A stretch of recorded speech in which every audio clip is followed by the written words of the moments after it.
Good morning students. आज आपला topic आहे अंकेक्षणाचे प्रकार. याच्या पहिले व्हिडिओमध्ये आपण बघितले की अंकेक्षण म्हणजे काय, अंकेक्षणाचे उद्देश काय, अंकेक्षणाचे फायदे आणि तोटे काय आहेत. आज आपण बघूया की अंकेक्षणाचे प्रकार कोणकोणते आहेत. अंकेक्षणाचे प्रकार जे आहेत ते पुढील 3 दृष्टिकोनात डिवाइड करण्यात येतात. तर सर्वात पहिला दृष्टिकोन काय, व्यवसायाच्या संघटन पद्धतीप्रमाणे अंकेक्षणाचे प्रकार. ज्या प्रकारचा व्यावसायिक संघटन असेल त्या प्रकारे अंकेक्षण कसं करणार. त्यामध्ये सर्वात पहिले येईल वैधानिक अंकेक्षण. सरकारच्या निरनिराळ्या कायद्यानुसार गव्हर्नमेंट जे रूल्स अँड रेग्युलेशन्स राहतात त्यानुसार स्थापन झालेल्या संस्थांना आपल्या खात्याचे जे अंकेक्षण करण्यासाठी कायद्यामध्ये तरतुदी दिलेल्या असतात की त्या नियमानुसारच त्या कंपन्यांनी अंकेक्षण करायला पाहिजे. अशा विशिष्ट संस्थेशी संबंधित कायद्यातच अंकेक्षणाचे स्वरूप, क्षेत्र, विस्तार हे या सर्व गोष्टी दिलेल्या असतात. सोबतच अंकेक्षकाची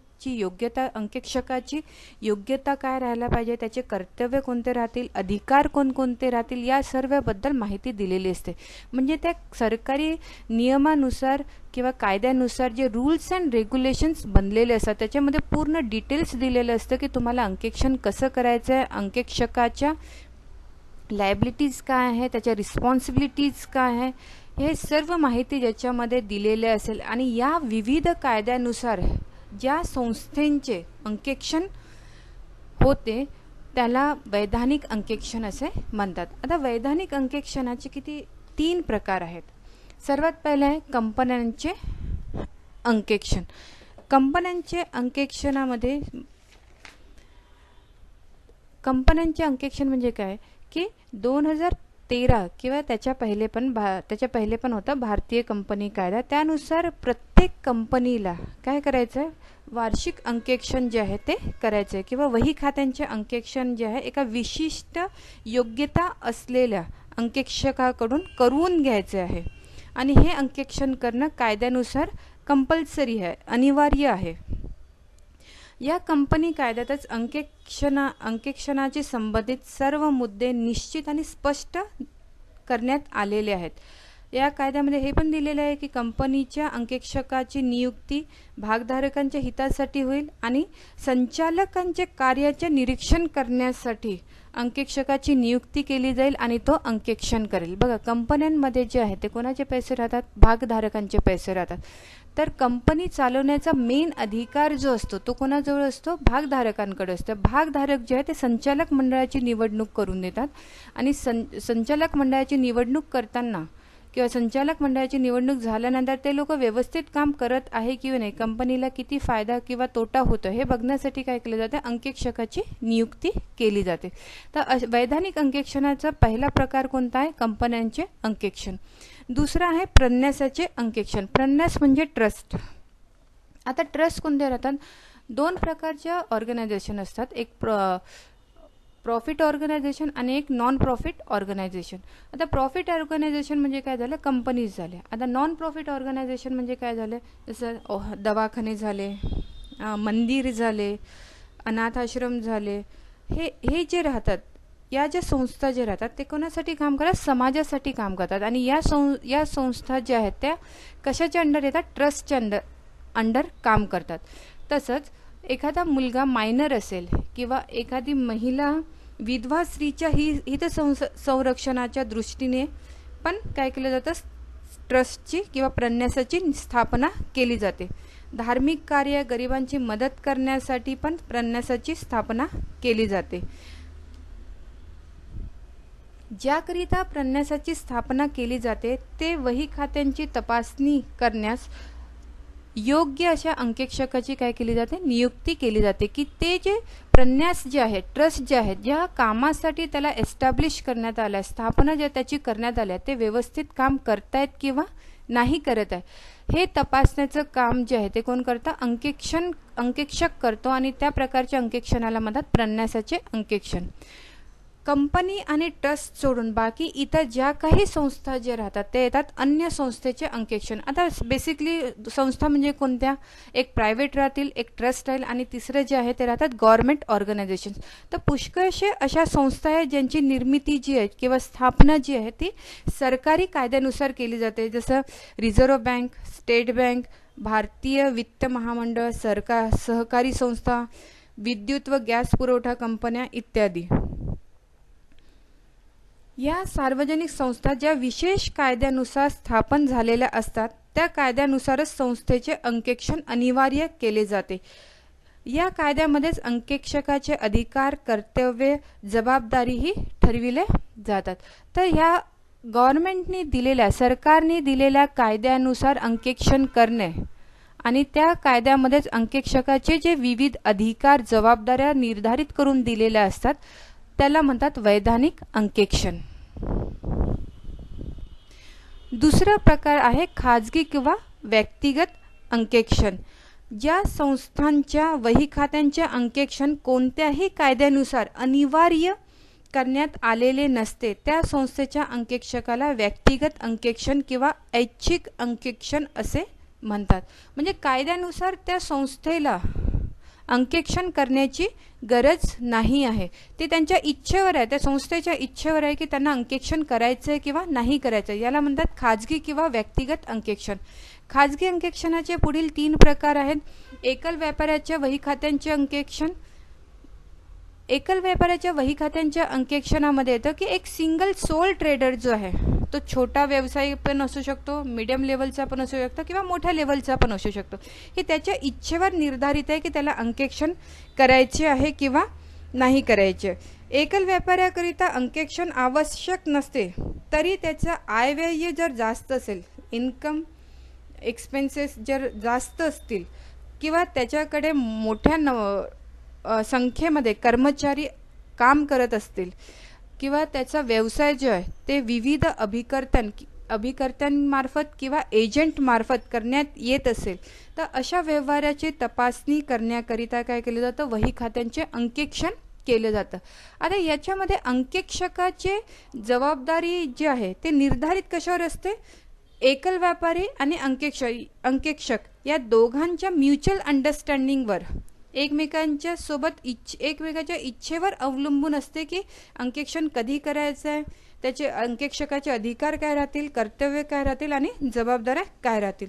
तसं अकॉर्डिंग टू गव्हर्नमेंट एकल व्यापाऱ्याला अंकेक्षण करणं अनिवार्य नाही आहे. हे त्याच्या इच्छेवर अवलंबून आहे की त्याला अंकेक्षण करायचं आहे किंवा नाही करायचं आहे. दुसरं आहे भागीदारीच्या वही खात्यांचे अंकेक्षण. भागीदारी संस्थेमध्ये पण अकॉर्डिंग टू लॉ जे आहे अंकेक्षण करणं अनिवार्य नाही आहे. पण जर भागीदारीमधले भागीदार जे आहेत त्यांना स्वतःचा व्यवहार व्यवस्थित ठेवायचा आहे, त्यांना किती प्रॉफिट होत आहे, किती लॉस होत आहे किंवा एकमेकांसोबत पैशाला घेऊन विवाद नाही झाले पाहिजे हे जर त्यांना वाटत असेल तर ते लोक काय करतात, वही खात्यांचे अंकेक्षण करतात. वही खात्याचे अंकेक्षण करण्यासाठी ते लोक अंकेक्षकाची नियुक्ती करतात आणि अंकेक्षकाचं कार्य काय राहील, कोणत्या जबाबदाऱ्या राहतील हे भागीदारी संस्थेचे भागीदार जे आहेत ते निश्चित करतात. तिसरं जे आहे खाजगी व्यक्तीच्या वही खात्यांचे अंकेक्षण. आता खाजगी व्यक्ती म्हणजे काय झाले, वकील, डॉक्टर, सल्लागार, आर्किटेक्ट हे लोक जे आहेत हे लोक काय करतात, आपल्या प्रोफेशन आहे यांचा बिझनेस कोणता आहे, प्रोफेशनच्या थ्रू हे लोक अर्न करतात. तर या लोकांना पण अंकेक्षण कंपल्सरी नाही आहे, पण ते लोक किती अर्न करत आहे याची जर तपासणी त्यांना करायची आहे किंवा त्यांचा आय आणि व्यय किती आहे याची तपासणी करून घ्यायची असेल तर अंकेक्षण ते लोक करू शकतात. अंकेक्षणामुळे काय होतं की कर्मचाऱ्यांवर नियंत्रण राहतं, कर शोधन करणं सोपं होतं, आय आणि व्यय करची निश्चिती करण्यात येते. यामुळे अंकेक्षणामुळे या सर्व गोष्टीमध्ये त्यांना मदत मिळते. खाजगी किंवा व्यक्तिगत अंकेक्षणामध्ये गरजेचं नाही आहे अंकेक्षण करणं, हे या लोकांवर निर्भर राहतं की यांना अंकेक्षण करायचं आहे किंवा नाही करायचं आहे. त्याच्यानंतर दुसरा प्रकार बघूया आपण, व्यावहारिक दृष्टिकोनातून अंकेक्षणाचे प्रकार. व्यावहारिक दृष्टिकोनातून अंकेक्षणाचे 9 प्रकार येतात. त्यामध्ये आपण सर्वात पहिले बघू सतत अंकेक्षण. सतत अंकेक्षण एखादी संस्था किंवा एखादा व्यवसाय काय करतो, अंकेक्षकाची नियुक्ती करतो आणि तो संपूर्ण वर्षभरात काही ठराविक काळाने किंवा त्याच्या इच्छेनुसार तो मधामधात येऊन काय करतो, हिशोबाची तपासणी करतो. आणि हे कार्य जे आहे, तपासणीचं कार्य, हे वर्षभर सुरू राहतं. त्याला म्हणतात सतत अंकेक्षण किंवा चालू अंकेक्षण. या अंकेक्षणाचं वैशिष्ट्य काय की तपासणीचे कार्य संपूर्ण वर्षभर सुरू असते, पण अंकेक्षकाचा अहवाल जो आहे तो वर्षाच्या शेवटी जेव्हा फायनल अकाउंट बनेल आणि त्याचं ऑडिट अंकेक्षण केलं जाईल, त्यानंतरच तो काय करेल, अंकेक्षक आपला अहवाल देईल. आता सतत अंकेक्षण जे आहे ते कोणासाठी जास्त चांगलं आहे? मोठे व्यवसाय ज्यांच्या पुष्कळशा ब्रांचेस आहेत, ज्या व्यवसायाच्या पुष्कळशा ब्रांचेस आहेत किंवा ज्यांचा कारभार फार मोठा आहे, अशा लोकांना सतत अंकेक्षण करणं फायद्याचं असतं. दुसरं दिलेलं आहे वार्षिक किंवा नियतकालिक अंकेक्षण. बघा, सतत अंकेक्षणामध्ये काय असतं की वर्षभर अंकेक्षक जे आहे तो येऊन थोड्या दिवसांनी येऊन हिशोबाची तपासणी करतो. वार्षिक अंकेक्षणामध्ये काय केलं जातं की वर्ष संपल्यानंतर लेखापुस्तके, प्रमाणके, इतर प्रलेख सर्व फायनल अकाउंट बनल्यानंतर अंकेक्षक काय करतो, वार्षिक खाती जी आहे तो एकसोबत तपासून देतो आणि त्याचं सत्यतेबद्दल प्रमाणपत्र देतो किंवा अहवाल देतो. त्याला म्हणतात वार्षिक अंकेक्षण.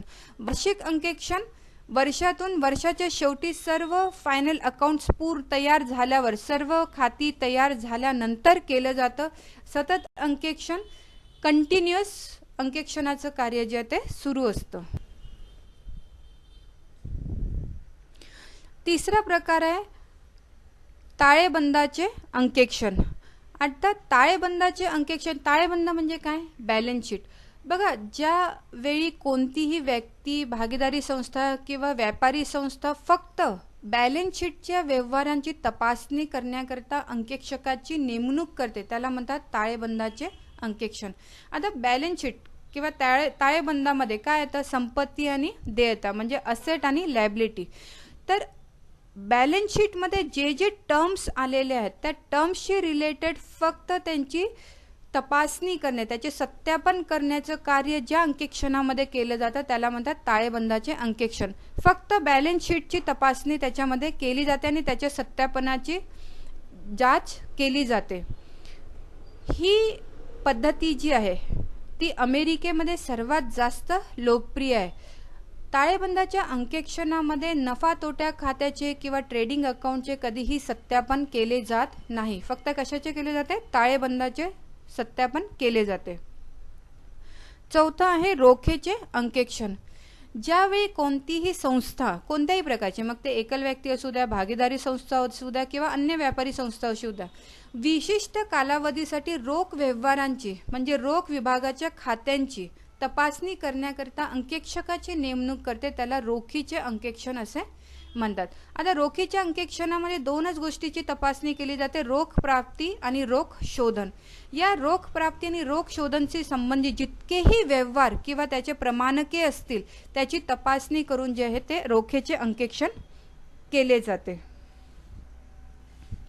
रोखेचे अंकेक्षण केल्यानंतर अंकेक्षक जो आपला अहवाल देतो त्याच्यामध्ये तो फक्त स्पष्ट नमूद करतो की अंकेक्षण जे रोखेचे अंकेक्षणच केलेले आहे, हे संपूर्ण अंकेक्षण नाही.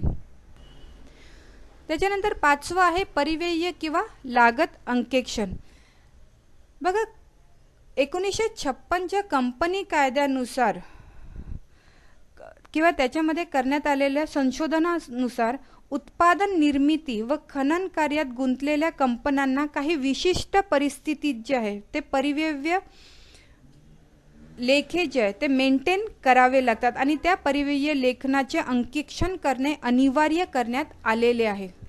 ज्या व्यवसायात परिव्यय लेखन पद्धतीचा मोठ्या प्रमाणात अवलंब केला जातो त्या व्यवसायात परिव्यय लेखन पुस्तकानुसार दाखविलेली माहिती बरोबर आहे किंवा नाही हे तपासून पाहण्याकरिता परिव्यय अंकेक्षण केले जातं. हे अंकेक्षण कोणते कंपनी करतात? उत्पादन, निर्मिती आणि खनन कार्यात गुंतलेल्या कंपनी करतात. परिव्यय किंवा लागत अंकेक्षणाला इंग्लिशमध्ये म्हणतात कॉस्ट ऑडिट. ज्या बिझनेसमध्ये कॉस्ट शीट बनवली जाते किंवा कॉस्ट अकाउंट बनवलं जातं त्या बिझनेससाठी, व्यवसायासाठी परिव्यय अंकेक्षण करणे गरजेचे आहे. 6वा आहे संपूर्ण अंकेक्षण. ज्यावेळी व्यवसायाचा मालक कोणत्याही व्यवहार, खाते किंवा अन्य प्रकारच्या संबंधित विषय तपासातून सुटू नये म्हणून आपल्या सर्व लेखापुस्तकांचा पद्धतशीरपणे अंकेक्षकाची नियुक्ती करून तपासणी करून घेतो, त्याला म्हणतात संपूर्ण अंकेक्षण. ज्यांचा व्यापाराचा व्याप मोठा आहे किंवा त्यांनी या पहिले कधीही अंकेक्षण केलेले नाही, पहिल्यांदा अंकेक्षण करत आहे, तर त्या लोकांना, असे लोक सुरुवातीपासून संपूर्ण अंकेक्षण जे आहे ते करवून घेतात. त्यानंतर 7वा प्रकार आहे आंशिक अंकेक्षण. ज्यावेळी व्यापाराचा मालक संपूर्ण वही खात्याची तपासणी न करता केवळ वही खात्यातील कोणत्याही एका विशिष्ट प्रकारच्या व्यवहारांची किंवा एका विशिष्ट कालावधीतल्या खात्यांची तपासणी करण्यासाठी अंकेक्षकाची नेमणूक करतो, तेव्हा त्याला आंशिक अंकेक्षण असे म्हणतात. फॉर एक्झाम्पल तुम्ही बघाल रोख पुस्तकाचे शोधन बाजूचे अंकेक्षण किंवा मजुरी पुस्तकाचे अंकेक्षण किंवा कॅशबुकचे अंकेक्षण, हे जे आहे पर्टिक्युलर एका खात्याचे अंकेक्षण करण्यासाठी अंकेक्षकाची जेव्हा नियुक्ती केली जाते त्याला म्हणतात आंशिक अंकेक्षण. म्हणजे ते संपूर्ण अंकेक्षण न राहता एका छोट्याशा पर्टिक्युलर एका खात्याची जी आहे ते लोक काय करतात, तपासणी करतात. जसं बॅलन्स शीटमधले फक्त लायबिलिटी साईडची तपासणी करतील किंवा फक्त असेट साईडची तपासणी करतील, याला म्हणतात आंशिक अंकेक्षण. 8वा प्रकार दिलेला आहे विस्तृत अंकेक्षण. विस्तृत अंकेक्षणात लेखापुस्तकांचे व व्यवहारांचे सखोल परीक्षण करण्यात येते, परंतु हे परीक्षण संपूर्ण नसते. विस्तृत अंकेक्षण सीमित पण सखोल असते. बघा, विस्तृत अंकेक्षण आणि आंशिक अंकेक्षण जवळपास सेम आहे, सारखं आहे. आंशिक अंकेक्षणमध्ये काय करते, पर्टिक्युलर एका कोणत्या खात्याची जी ती तपासणी केली जाते. जेव्हा पर्टिक्युलर एका कोणत्या खात्याची एकदम सखोल परीक्षण जेव्हा केलं जातं त्याला काय म्हणतात, विस्तृत अंकेक्षण. म्हणजे फॉर एक्झाम्पल एखादा बिझनेस जो आहे तो सुरू झालेला आहे, सुरू झाल्यानंतर ते पहिल्यांदा अंकेक्षण जर करत आहे आणि त्याला फक्त आपल्या कॅशबुकचं अंकेक्षण करायचं आहे, तर तो काय करेल, विस्तृत अंकेक्षण, सखोल परीक्षण त्याच्यामध्ये फक्त कॅशबुकचं केलं जाईल. त्याच्यानंतर 9वा प्रकार आहे मध्य किंवा अंतरिम अंकेक्षण. वर्ष संपण्याच्या अगोदर किंवा वर्षाच्या मध्येच किंवा एखाद्या विशिष्ट उद्देशाने एखाद्या व्यवसायात लेखापुस्तकांचे जर अंकेक्षण केले जात असेल तर त्याला काय म्हणतात, मध्य अंकेक्षण म्हणतात. मध्य अंकेक्षण जनरली कधी केलं जातं, जेव्हा कंपनी इंट्रीम डिव्हिडंड जे आहे ते घोषित करण्याची इच्छुक असते. इंट्रीम डिव्हिडंड म्हणजे काय, मध्य लाभांश. बघा, लाभांश जे आहे ते वर्षाच्या शेवटी कंपनी देते, पण जर कंपनीला खूप जास्त प्रॉफिट होत असेल तर काय करते कंपनी, वर्षाच्या मधात पण आणखीन एकदा जे आहे ते लाभांशाची घोषणा करण्याची इच्छुक असते. तर त्यावेळेस आपल्याला किती लाभ होत आहे याची तपासणी करण्यासाठी काय केलं जातं, मध्य अंकेक्षण केलं जातं. मध्य अंकेक्षण कर्मचाऱ्यांची कार्यक्षमता वाढवण्यासाठी पण केलं जातं. मध्य अंकेक्षण एखादी कंपनी नवीन प्रोडक्ट जर इंट्रोड्यूस करत असेल मार्केटमध्ये तर त्याला आतापर्यंत आपल्याला त्या किती प्रॉफिट झालेले हे बघण्याचं आहे की आपण नवीन प्रोजेक्टमध्ये किती इन्व्हेस्ट करू शकतो हे शोधण्यासाठी पण काय केलं जातं, अंकेक्षण केलं जातं. त्यानंतर 3रा प्रकार आहे अंकेक्षण करणाऱ्या व्यक्तीनुसार अंकेक्षणाचे प्रकार. आता 3ऱ्या प्रकारामध्ये व्यक्तीनुसार अंकेक्षणाचे प्रकार दिले, त्याच्यात 2 आहे, अंतर्गत अंकेक्षण आणि बाह्य अंकेक्षण. अंतर्गत अंकेक्षण म्हणजे काय, जेव्हा व्यवसायाचा व्याप फार मोठा असतो, खूप मोठ्या मोठ्या कंपनीज आहे, खूप करोडोचे ट्रान्झॅक्शन होत आहे, खूप मोठे मोठे डिपार्टमेंट आहे, नंबर ऑफ डिपार्टमेंट्स खूप जास्त आहे, लोक खूप काम करणार, कर्मचारी खूप जास्त आहे, तर अशा वेळेस हिशोब जे आहे त्याचे पण ते पण काय असतात, खूप जास्त प्रमाणात असतात. लेणी देणी जी आहे ते पण खूप जास्त प्रमाणात असतात. तर अशा वेळेस काय करतं, कंपनी जी आहे काही लोकांना जे ते नियुक्त करतो की वर्षभर हिशोबाचे पुस्तके आहे त्याचे अंकेक्षण तुम्ही करत राहा, म्हणजे ते जे अकाउंटमध्ये एंट्री जी केली जात आहे ती व्यवस्थित आहे किंवा नाही आहे ते तपासण्याकरिता ज्या लोकांची किंवा ज्या कर्मचाऱ्यांची नियुक्ती केली जाते त्याला म्हणतात अंतर्गत अंकेक्षण असे म्हणतात. एखाद्या संस्थेच्या पगारी कर्मचाऱ्यांनी त्या संस्थेच्या वही खात्यांचे वेळोवेळी केलेले अंकेक्षण म्हणजेच काय आहे, अंतर्गत अंकेक्षण आहे. ज्या व्यवसायात मोठ्या प्रमाणावर आर्थिक घडामोडी आहेत किंवा त्या व्यवहारातील चुका, लबाडी, अफरातफर याच्यावर आळा घालायचा आहे यासाठी काय केलं जातं, अंतर्गत अंकेक्षण केलं जातं. अंतर्गत अंकेक्षणामुळे कर्मचाऱ्यांवर नैतिक प्रभाव पडतो आणि त्यांची कार्यक्षमतेत काय होते, वाढ होते. आणि वर्षाच्या शेवटी वार्षिक अंकेक्षण करण्यासाठी पण काय होते, हे खूप मदत मिळते, याची खूप मदत मिळते. अंतर्गत अंकेक्षण करण्यासाठी अंकेक्षक जो आहे तो CA असणे, चार्टर्ड अकाउंटंट असणे गरजेचे नाही. पण अंतर्गत अंकेक्षण झाल्यानंतर बाहेरील एका CA कडून, चार्टर्ड अकाउंटंटकडून पुन्हा एकदा अंकेक्षण करून घेणे आणि त्याचा अहवाल प्राप्त करणे जे आहे ते गरजेचे आहे. अंतर्गत अंकेक्षण फक्त व्यावसायिक आपल्या स्वतःच्या रक्षणासाठी, स्वतःच्या अफरातफरी कमी करण्यासाठी किंवा काम जे आहे ते सिस्टमॅटिक झालं पाहिजे यासाठी इम्प्लिमेंट करतात. दुसरं दिलेलं आहे बाह्य अंकेक्षण. व्यवसायातील हिशेब पुस्तके जेव्हा एका स्वतंत्र चार्टर्ड अकाउंटंट किंवा सर्टिफाईड ऑडिटर म्हणजे CA कडून तपासणी करून घेतली जाते त्याला बाह्य अंकेक्षण असे म्हणतात. बाह्य अंकेक्षणात अंकेक्षकाने केलेल्या कार्याबद्दल त्याला मोबदला द्यावा लागतो. बघा, अंतर्गत अंकेक्षणामध्ये त्यांना सॅलरी मिळते, कर्मचाऱ्यांना जे अंकेक्षणाचं काम करत आहे, हिशोब तपासण्याचं काम करत आहे त्यांना सॅलरी दिली जाते. बाह्य अंकेक्षक करणार CA ला जो आहे त्याला मोबदला दिला जातो. अंतर्गत अंकेक्षण करणारे व्यक्ती, कर्मचारी जे राहतात ते कंपनीचे एम्प्लॉईज असतात. बाह्य अंकेक्षणाऱ्या व्यक्ती जे आहे त्याला काही दिवसासाठी फक्त हायर केलेलं असतं, तो कंपनीचा एम्प्लॉई राहत नाही. थँक्यू.